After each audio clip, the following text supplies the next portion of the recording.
Hello students, today we are going to see new topic. This is a poem number 3.5, The Duck and the Kangaroo.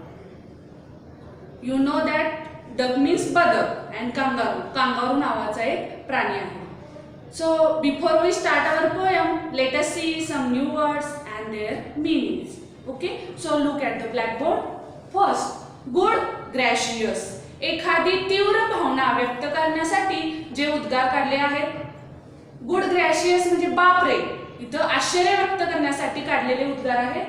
Hop उड्या मारणे, fields शेते किंवा जमीन, bore कंटाळवाणे, nasty pond म्हणजे नको असलेले तळे, कंटाळले या अर्थाने वापरले नॅस्टी पॉन्ड. बॅलन्स संतुलन, लॉंग म्हणजे इथं इच्छा, तीव्र इच्छा या अर्थाने हा शब्द वापरलेला आहे. बियॉन्ड च्या पलीकडे, विश इच्छा, रिक्वायर्स आवश्यक असणे, रिफ्लेक्शन विचार किंवा प्रतिक्रिया, परहॅप्स कदाचित, स्टेडी स्थिर किंवा व्यवस्थित, होल संपूर्ण, ब्रिंग आणणे, लक नशीब, सिम्स वाटणे, ऑब्जेक्शन हरकत किंवा आक्षेप, बोल्ड धाडसी, वेट ओले, क्वाइट शांत, कोल्ड थंड, प्रोबॅबली बहुतेक करून किंवा बहुधा, रूमॅटिज एक प्रकारचा आजार आहे, रॉक्स मोठे खडक, बॉट ब्रिंगचा पास्ट टेन्स आहे, बॉट आणले विकत घेतले, रस्टेड सॉक्स लोकरीचे सॉक्स, नीटली व्यवस्थितपणे, मूनलाइट पेल म्हणजे निस्तेज चंद्र प्रकाशामध्ये. ओके, बाउंड लांब उडी किंवा झेप. So students, write down these new words and their Marathi meanings in your notebook. So let us open your textbook, page number 68. We will see the poem. First stanza बघा. Said the duck to the kangaroo, good gracious, have you hopped over the fields and the water too, as if you never would stop. बघा, duck आणि kangaroo एकमेकांशी बोलत आहेत. जेव्हा kangaroo डककडे पाहतो तेव्हा तो काय बोलतो बघा त्याच्याशी. Said the duck to the kangaroo, duck कांगारूशी बोलत आहे. Good gracious, have you hop, बघा तो म्हणतो डक कांगारूला की तुझ्याकडे बघितल्यानंतर मला खूप आश्चर्य वाटतं की तू कशा उड्या मारत असशील. Over the fields and water too, मग ते शेत असू दे किंवा जमीन असू दे, त्याचबरोबर पाण्यावरून सुद्धा तुझ्या लांब उड्या मारतोस ते पाहून मला खूप आश्चर्य वाटतं. As if you never would stop, आणि मला असं वाटतं की तू जणू काही तू आता थांबणारच नाहीये, म्हणजे तुझी उडी मारण्याची जी क्रिया आहे ती सतत चालूच आहे, तू थांबणारच नाहीस असं मला तुझ्याकडे बघितल्यानंतर वाटते. Next stanza. My life is a bore in this nasty pond and I long to go out in the world beyond. I wish I could hop like you, said the duck to the kangaroo. बघा duck काय म्हणत आहे कांगारूला पुढे. My life is bore in this nasty pond, या नको असलेल्या कंटाळवाण्या तळ्यामध्ये राहून राहून माझं जीवन खूप कंटाळवाणं झालेलं आहे, त्याचा मला कंटाळा आलेला आहे, नकोसं झालेलं आहे. अँड आय लॉन्ग, माझी तीव्र इच्छा आहे कोणती पहा. To go out in the world beyond, या जगाच्या पलीकडे सुद्धा मला काय करायचं आहे, जायचं आहे, आणि अशी माझी तीव्र इच्छा आहे.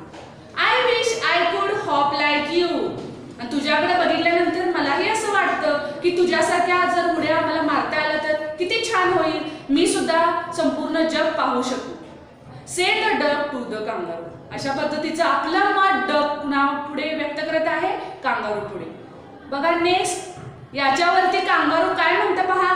से the kangaroo to the duck, डकचं म्हणणं ऐकून घेतल्यानंतर पुढे कांगारू त्याला म्हणत आहे पहा. This requires some little reflection, मी तुझं सगळं म्हणणं ऐकून घेतलेलं आहे, मला असं वाटतं की यासाठी एक गोष्ट आवश्यक आहे. बघा कशाची आवश्यकता आहे? काहीतरी प्रतिक्रिया देण्याची, विचार करण्याची आवश्यकता आहे असं मला वाटतं. Perhaps on the whole it might bring me love and there seem but one objection. खूप विचार केल्यानंतर माझ्या एक गोष्ट लक्षात आलेली आहे. कदाचित on the whole it might bring me love, माझ्या नशिबाने एक गोष्ट घडू शकते. तुला जे वाटतं ते खरं होऊ शकतं, ते घडू शकतं तुझ्या म्हणण्याप्रमाणे. And there seems but one objection, पण एक आक्षेप आहे किंवा एक हरकत आहे यासाठी.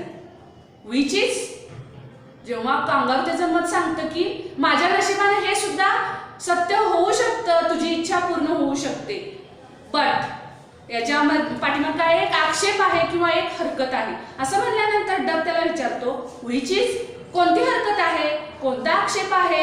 If you will let me speak so bold, your feet are unpleasantly wet and cold and would probably give me the rheumatics, said the kangaroo.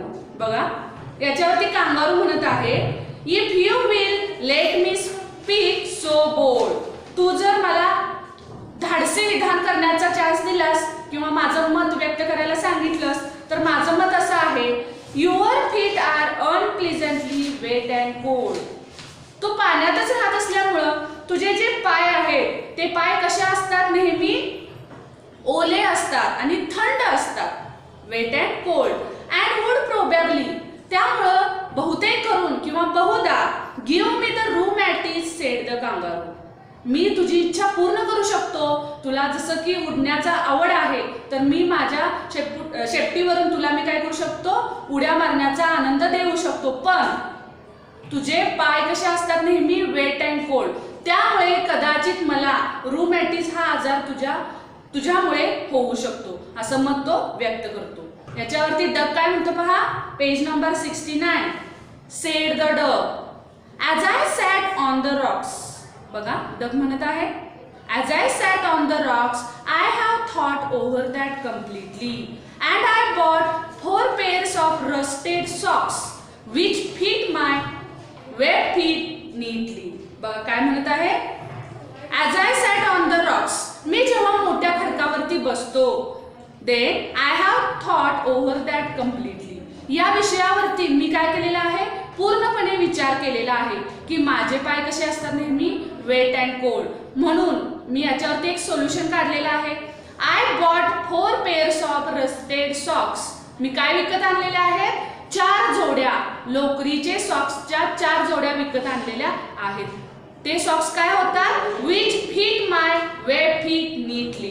बघा कातडीने जोडलेले त्याचे जे पाय असतात कुणाचे, डकचे, त्या पायांना व्यवस्थित बसतील अशा पद्धतीचे लोकरीचे सॉक्स मी काय केलेले आहेत, आणलेले आहेत. त्यामुळं तुला माझा कोणताही त्रास होणार नाही असं मत डक कांगारूला सांगत आहे. Next sed the kangaroo. बघा हे सांगितल्यानंतर कांगारू काय म्हणतो, आय एम रेडी, तुझ्याकडे सॉक्स आहेत ना, मग मला काहीच प्रॉब्लेम नाही, मी तयारच आहे. ऑल इन द मूनलाइट पेल, आता जो चंद्राचा निस्तेज जो प्रकाश आहे त्या प्रकाशामध्ये मी तुला काय करू शकतो, तुझी इच्छा पूर्ण करू शकतो, तुला जग हे फिरवू शकतो. But to balance me well dear duck sit steady and quiet at the end of my tail. बघा कांगारू डकला काय सांगत आहे, आय एम रेडी, मी तयारच आहे, या सुंदर अशा निस्तेज चंद्राच्या प्रकाशामध्ये मी तुला फिरवू शकतो. But to balance me well, पण तुझं संतुलन किंवा तू व्यवस्थित बस. डिअर डक सिट स्टेडी, तू व्यवस्थित बस.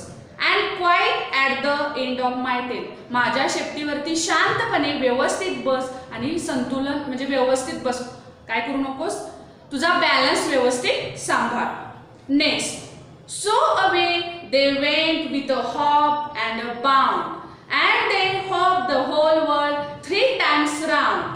And who so happy? Oh who, as the duck and the kangaroo. बघा, oh away they went with a hop and a bound.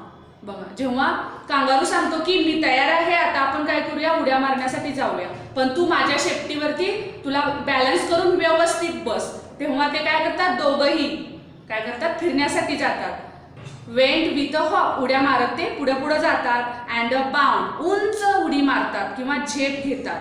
And they hop the whole world 3 times round, पूर्ण जगाला 3 वेडे ते फेऱ्या किंवा वेडे मारतात, उड्या मारत मारत. अँड हू सो हॅपी, ओ हू, तेव्हा कवी म्हणत आहे त्यांच्याकडे बघून, सांगा बरं सर्वात जास्त आनंदी कोण आहे. As the duck and the kangaroo, जसं की बदक आणि कांगारू जेवढे आनंदी आहेत तेवढं आनंदी दुसरं कोण असू शकेल, असा प्रश्न कवीला पडतो. इथंच आपली पोयम संपलेली आहे. बघा काही न्यू वर्ड्स आपण पाहिलेले आहेत, इथं पण दिलेले आहेत. मीनिंग पाहूया. Good gracious, an exclamation, words used to show surprise or other strong feelings, आश्चर्य किंवा इतर कोणतीही तीव्र भावना व्यक्त करण्यासाठी काढलेले उद्गार. Bore, something that is dull not interesting, म्हणजे इंटरेस्टिंग नसलेले, कंटाळवाणी, अशा अर्थाने बोर हा शब्द वापरलेला. Then long, here long is a word. Wish for something, काहीतरी मिळवण्याची तीव्र इच्छा. वॉन्ट समथिंग व्हेरी मच, ही गोष्ट मला हवीच आहे अशी तीव्र इच्छा असणे. रिफ्लेक्शन, थिंकिंग, विचार. Then objection, reason for not doing something, एखादी गोष्ट करायची इच्छा नाहीये अशा वेळी कारण देणं, त्याला काय म्हणलं जातं, ऑब्जेक्शन, हरकत. Rheumatics, this is a disease. The poet's funny way of saying rheumatism which is a disease, हा एक प्रकारचा आजार आहे. Worsted, special woollen fabric. Then bound, big jump, bound means a big jump. Okay, next part pointers we will see in the next video. Till then, thank you.